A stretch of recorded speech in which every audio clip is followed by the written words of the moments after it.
Section 1. You will hear a conversation between a man and a woman as they discuss a holiday. First, you have some time to look at questions 1 to 5.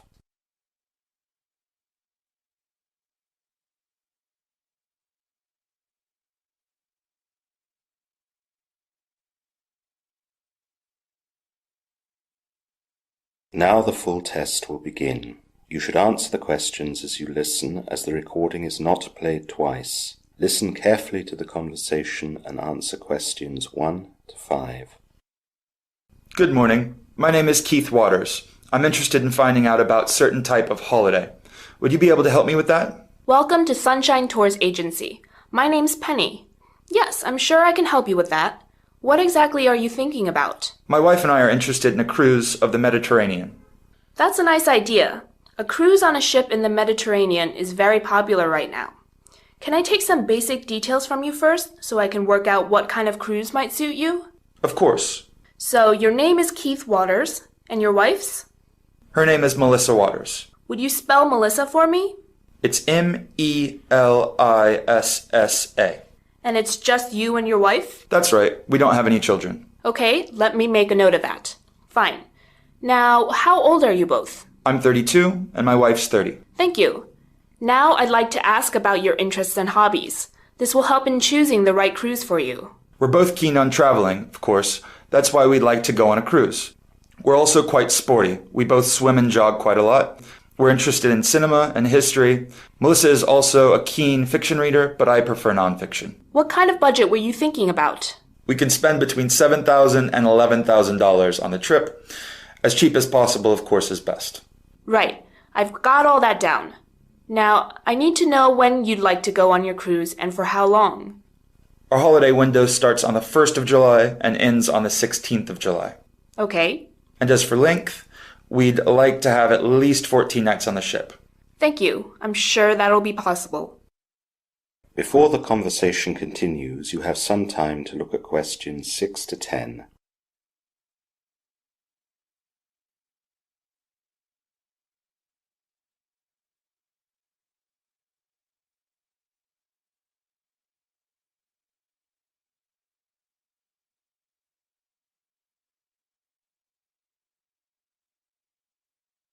Now listen carefully and answer questions 6 to 10.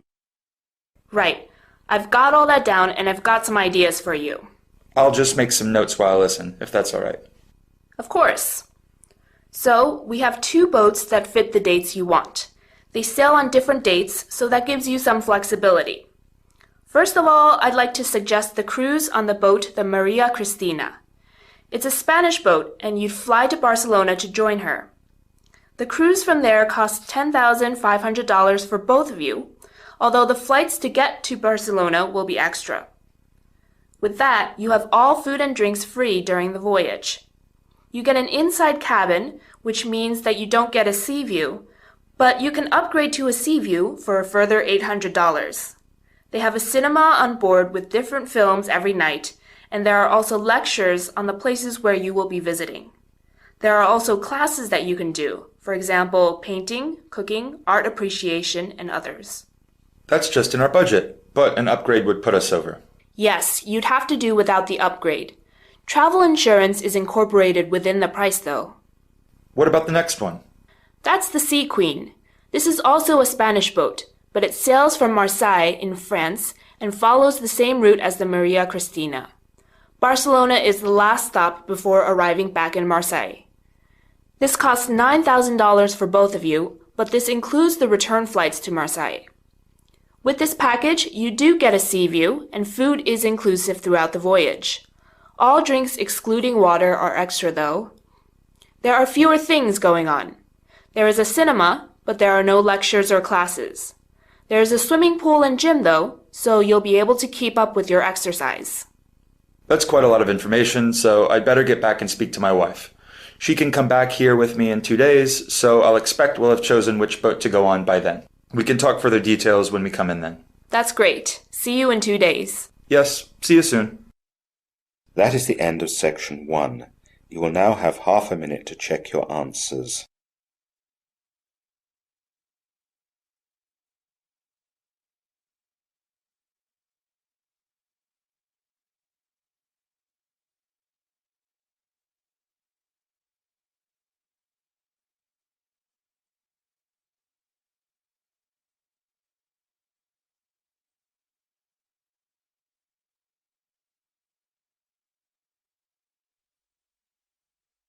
Now turn to section 2.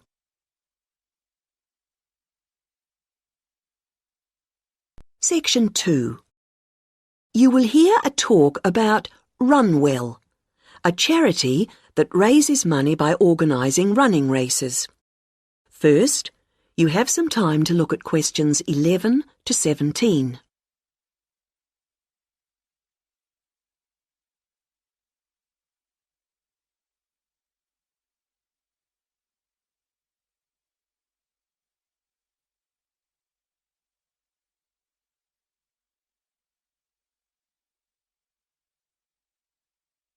Now listen to the first part of the talk and answer questions 11 to 17. I'm very pleased to have this opportunity to tell you something about the Run Well charity and the work we do. I'll give a brief overview of what we do, and I hope you may be able to help, and then there'll be time for questions at the end. Runwell's founder, Mike Hughes, took up long-distance running in 1987, raising money by doing sponsored half marathons, and in 1992 established the charity as we know it today. By 1997, the runs were being filmed by local TV, and today they appear on national TV every year. All the funds collected by Runwell go to the hospital, with the idea that those fit enough to run use their energy to assist the provision of people who are unwell for whatever reason. Now, if you want to race, and I assume that's why many of you are here, let me explain a couple of the basics. Races are run by teams, so you need to form and register a team. What you wear to run in is up to you, and I know some teams come up with some pretty wacky ideas. We have a standard design for your numbers, which we ask you to reproduce. So you make them up according to that standard. We don't want to spend valuable funds on doing that ourselves. Now, the race is run as a kind of relay, so while you won't actually compete side by side, we do recommend that you train as a group. This helps to optimise performance and build team spirit. It will also give you a fair idea of how much you need to eat and drink over the race distance. This is clearly essential for an effective performance, so please make sure you come along to the race with sufficient food and drink. Again, we don't spend money on providing that, but you do need to keep yourself going for the 20-kilometre course. The course goes through the town, then out through Highfield Park, concluding in the main square, where the applauding spectators will be ready to greet you. There are many different prizes, including oldest runner, youngest runner, team with the most sponsorship, team with the best costume. That one's donated by Zoom Fashions. The Mayor will introduce the Minister for Health, who will hand over each prize to the winners, and then the hospital president will make a short speech.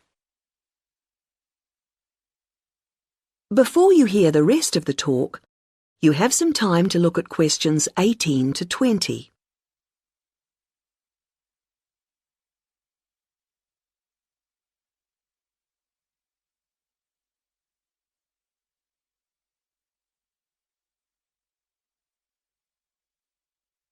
Now listen and answer questions 18 to 20. OK, that's the big race.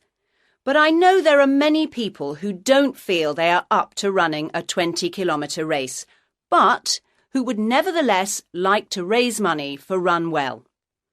Over the years, we've had experience of many ways of trying to collect money, some very successful, others less so. Now, of course, 20 kilometres is too far for children to run. But there was a sponsored swimming event at the local school last year, and that did very well. People have also tried to organise food-based events, such as selling homemade cakes and bread and so on at the market. And there was a large picnic arranged in 4 Bright Gardens.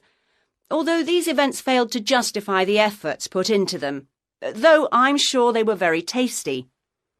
These days, so many people are out at work all day that going from house to collect money isn't very effective. But it is possible to raise useful funds by selling small promotional items, such as badges with the Run Well motif on them. We're currently checking to see if postcards, perhaps showing the race's winners each year, might also be a good idea or not. We do appreciate the efforts that have gone into selling second-hand goods, but to be honest, the returns have not been very high on this. One very dedicated group organised a team quiz recently, which went very well, and it would be good to see more such activities. There's also been talk of a concert, but we'll have to see how plans for that progress. Now, are there any questions at this stage?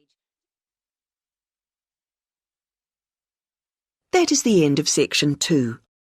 You now have half a minute to check your answers.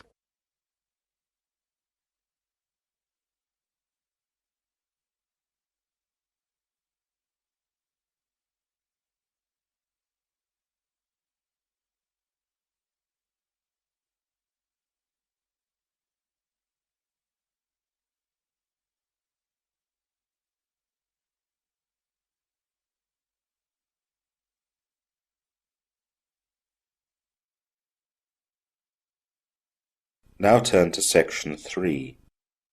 Section 3. You will hear a university teacher and 3 of his students discussing the students' upcoming economics essays. First, you have some time to look at questions 21 to 25.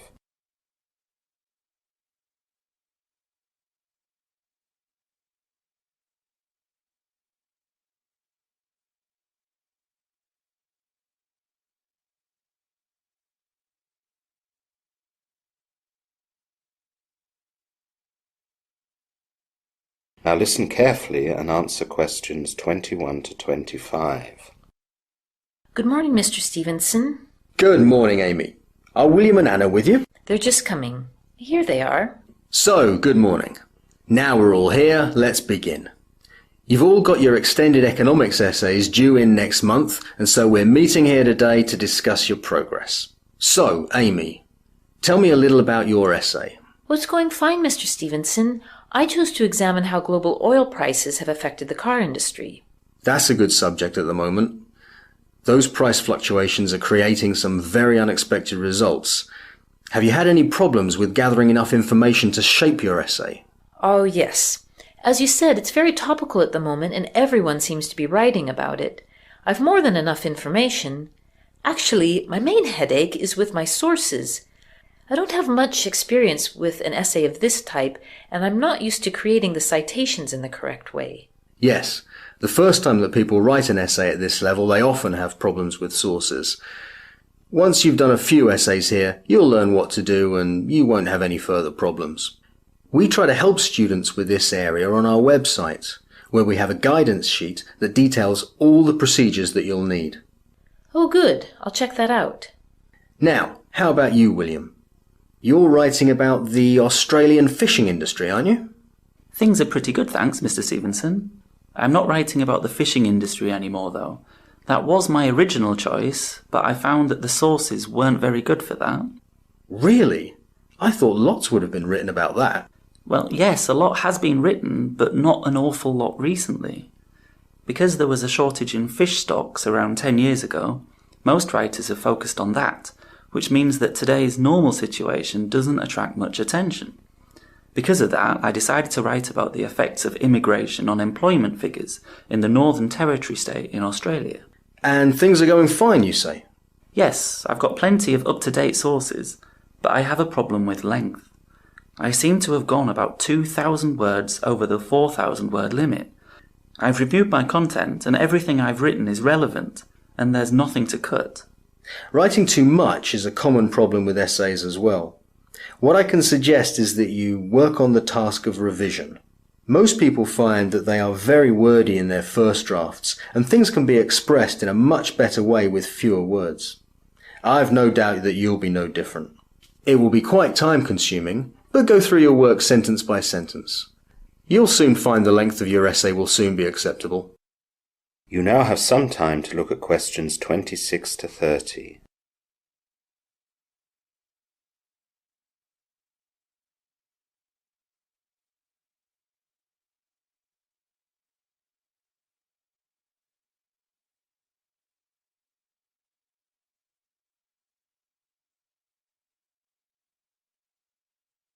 Now listen to the rest of the discussion and answer questions 26 to 30. That just leaves you, Anna. How's your essay going? Not so well, I'm afraid, Mr. Stevenson. I've had lots of problems getting started because other essays were due for other teachers. When I was finally ready to start your essay at the beginning of this month, I got ill and I spent quite a few days in bed. I even went home to my parents' house so I could recover properly. Oh dear, that's quite serious. Do you think you'll be able to submit the essay by the deadline? I don't know. I'm finding it hard to settle down and put in the amount of work needed to do a good job. I find the library distracting because of all the people coming and going, and my housemates are too noisy to allow me to concentrate when I'm at home. Maybe you could come to my special evening work sessions. It's just at quiet time when students who find it hard to work independently at home or in the library can work without being disturbed. I'll be there as well, so if you have any questions, you'll have no delay in getting an answer. That's a good idea, Mr. Stevenson, but what I really need is an extension, so that I can really do a really good job on the essay. That shouldn't be a problem, Anna, but we have to follow the department rules on that. They specify that you need to supply a doctor's note for what you're asking for. If you can do that, then I will fill in the application form for you and approve it. Oh, I didn't think of that. I'll need to go back and ask for it. It shouldn't be a problem. Doctors in this town are used to providing them to support extension applications for students. Okay. Now, are there any other problems about the essay? Well, there are a few things. I'm still not sure about a good subject. I was looking at a couple of things and I found good resources on both of them. My first idea was looking at how tax breaks offered by the Australian government can stimulate overseas investment. That sounds as though it has possibilities. Yes, but it got rather overcomplicated, as tax often is, apparently. So what else have you thought about? I was stuck for quite some time. I researched a lot in the library and online, but as I said before, I found it hard to concentrate. You should have come to see me. I told you at the start that it was fine to get advice from me for choosing a topic. I know, I just felt I should do it on my own.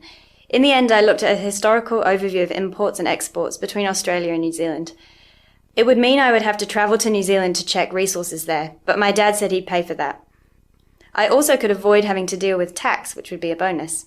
That's certainly more straightforward, yet should also be academic enough to fulfill the requirements of the essay. It is, but I found the subject rather boring. My first topic was more complex, but much more interesting. Well, let's let the others go and we can discuss your topics now and make sure that you've chosen one by the end of our time. Okay, thanks so much, Mrs. Stevenson. That is the end of section 3. You will now have half a minute to check your answers.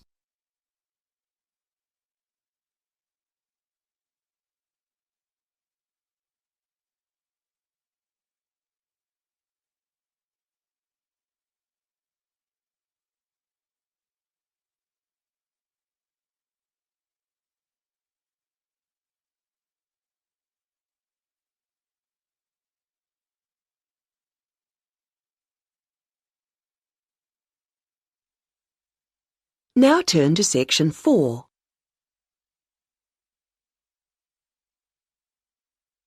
Section 4. You will hear part of a lecture about balloons and airships. First, you have some time to look at questions 31 to 40.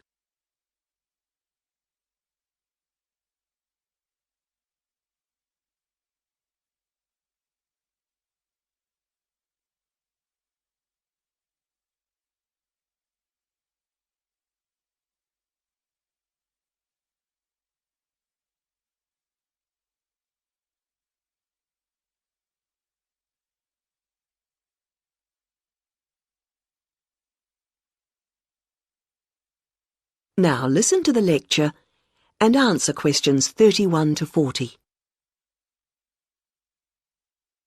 Now, balloons and airships are worth consideration because while on the one hand they represent humans' first successes at air flight, After centuries of less than successful theory and experimentation, they also, on the other hand, continue to be used today.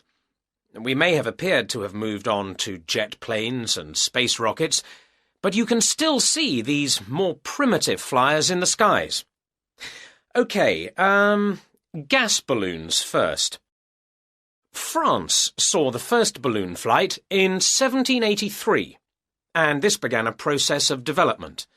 By 1862, in the Civil War in the United States, we find Thaddeus Lowe replacing spies with balloons to go behind enemy lines. The success of this led to the continued use of balloons in peacetime, and they were employed in the creation of maps. And such applications continue to this day, with balloons assisting in increasing our knowledge and understanding of the world we live in. Unmanned balloons are still widely used to collect data to inform scientific research of various kinds. You'd be surprised at how much they contribute. All sorts of instruments can be mounted in a balloon, and ongoing investigations into climate benefit from the information that can be gathered from a flight. Well, that's gas balloons. Now, the increase in the popularity of ballooning as a sport or leisure activity has been mainly due to the development of the modern hot air balloon, being cheaper and safer than the gas balloon. Heating air, rather than using potentially explosive gas, is what makes these rise, although the process doesn't generate as much lift as with gas balloons. But this is a small price to pay for its other benefits, and this type of balloon is no doubt here to stay.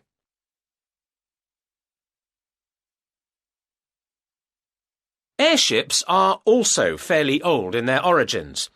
The idea for a balloon that could be powered and steered was first published in France in 1784, although 1852 was the date of the first successful airship flight. The first airships, like the first aircraft, didn't provide any weather protection for their crew, so it must have been rather uncomfortable up there. But designs continued to develop in sophistication. It was realized that the ships would drift about if they weren't strengthened, and that to work effectively, they would have to have a framework. Once design started incorporating this, flights became longer and more reliable. Airships were deployed for various uses in the First World War, and once peace returned, designers began to turn their attention to ambitious plans for regular intercontinental flights. However, in the 1930s, this program more or less came to an end. For one thing, the speed and popularity of airliners meant that the airship appeared superseded. They just couldn't compete. And as if that weren't enough in itself, another factor in the decline of the airship was an alarming number of crashes, and this, of course, put people off. Nevertheless, several countries have continued to build smaller airships for various uses, such as naval observation or publicity purposes. In fact, their popularity seems set for a slight revival, and in the past few years there has been renewed attention paid to the possibility of using them to transport cargo.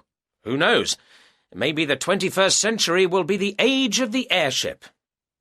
Now, if you look at your handouts, you'll see that I've included some information.